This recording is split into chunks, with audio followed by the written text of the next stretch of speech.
हो 25 40 60 छ नि खास 18 नम्बर त्यो हो है त्यसको पिटी हो त्यो नम्बर अब तपाईँ सबैमा एउटा लाग्छ कि मोडल अनुसार फरक लाग्छ मोडल अनुसार फरक यसमा त एउटै त हैन 178 याफमै यो लाग्छ 178 186 को यो त्यो सिद्धि नम्बर थाहा नभए हो त्यो यो पहिला राख्नु यो राख्दाखेरि तपाईको यो घाट चाहिँ किन यसले घुम्न नदिने हो घाटमा हाल्ने है त्यो त्यो त्यहाँ नमिलेको नि त त्यो जान्ने चाहिँ भएन यो हाल्नु हैन आयो यो आयो कता जानु थियो के सुन्नुस् यो लक रहेछ कि यहाँ भित्र लक रहेछ यो भित्र यो लक हुन्छ यो चेक्नमा यो लक आएपछि यो यता बाहिर सर्दैन सर्दैन पछि अब अघि त्यसपछि नै त्यो बङ्गाको होला त्यही हो के चेकनट चेक हो त चेक यसलाई दाहिने घुमाइदिने त्यो लक राख्नुभयो हजुर लक राखियो लक यो गुरुमा फसाएर हो अब त्यो लगाउनु अनि चेकनट जहिले पनि टाइट गर्दाखेरि ठिक्कको गर्नुपर्छ एकदम बढी पनि गराउनु हुँदैन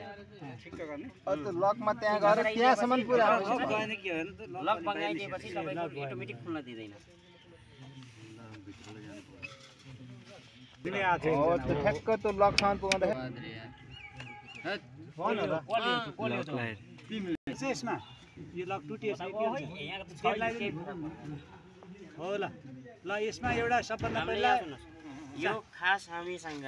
यो यति बेला यो नभए पनि हुन्छ हुन्छ त्यही पछि पुल्ली लगाउँदाखेरि चाहिने हामीलाई यो लक भनेको जति बेला हामीले यसलाई अरू आइटम बनाउन खोज्यो जस्तै कम्बाइन्ड मिल चलाउनको लागि गरायो हैन अथवा पानी तान्नको लागि गरायो भने बल्ल यो लकको काम हो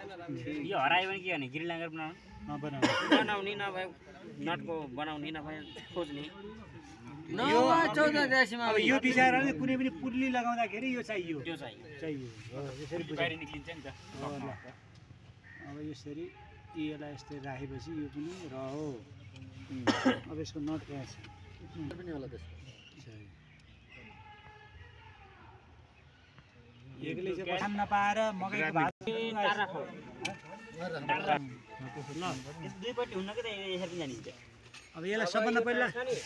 बाहिर कभर झिक्न पर्यो रिभर्स तार हुन्छ हैन यो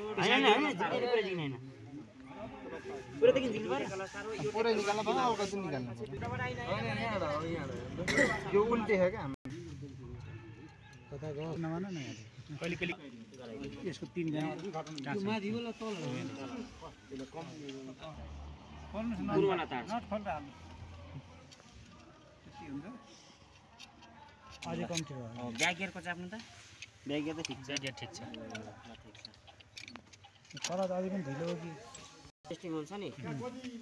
सबै सकियो भने के गर्ने तार फेरेर पनि हुँदैन अब त्यस्तो अवस्थामा त्यो अर्जेसिङ जब सक्यो तल माथिको नट सक्यो भने हामीले के गर्ने यो खोल्ने नट है यो नट खोल्ने अनि माथिको पनि खोल्ने यो खोलेर यसलाई चाहिँ पुरै तल गराउने यहाँ यसलाई त्यसले टाइट हुन्छ होइन टाइट हुँदैन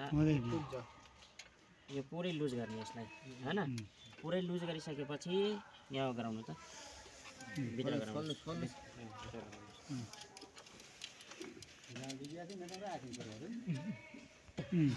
यहाँबाट निकालिसकेपछि हाम्रो यो बेल्डिङ तार हुन्छ नि बेल्डिङ तार बेल्डिङ तार चाहिँ के गर्ने यहाँ टुप्पोमा यहाँदेखि लिएर यहाँसम्म बेर्दिने त्यहाँ बेर्दिने बेरेर यसलाई फेरि यहाँ अड्काइदिने बेल्डिङ तार फेरि यहाँ तल हुनु पर्यो है यो माथि होइन फेरि तल गराइसकेपछि फेरि यो तार मजाले एडजस्टिङ हुन्छ अनि त्यति नि भएन नि यो तार झिकिन्छ दुम्सिलो पासो थाप्नु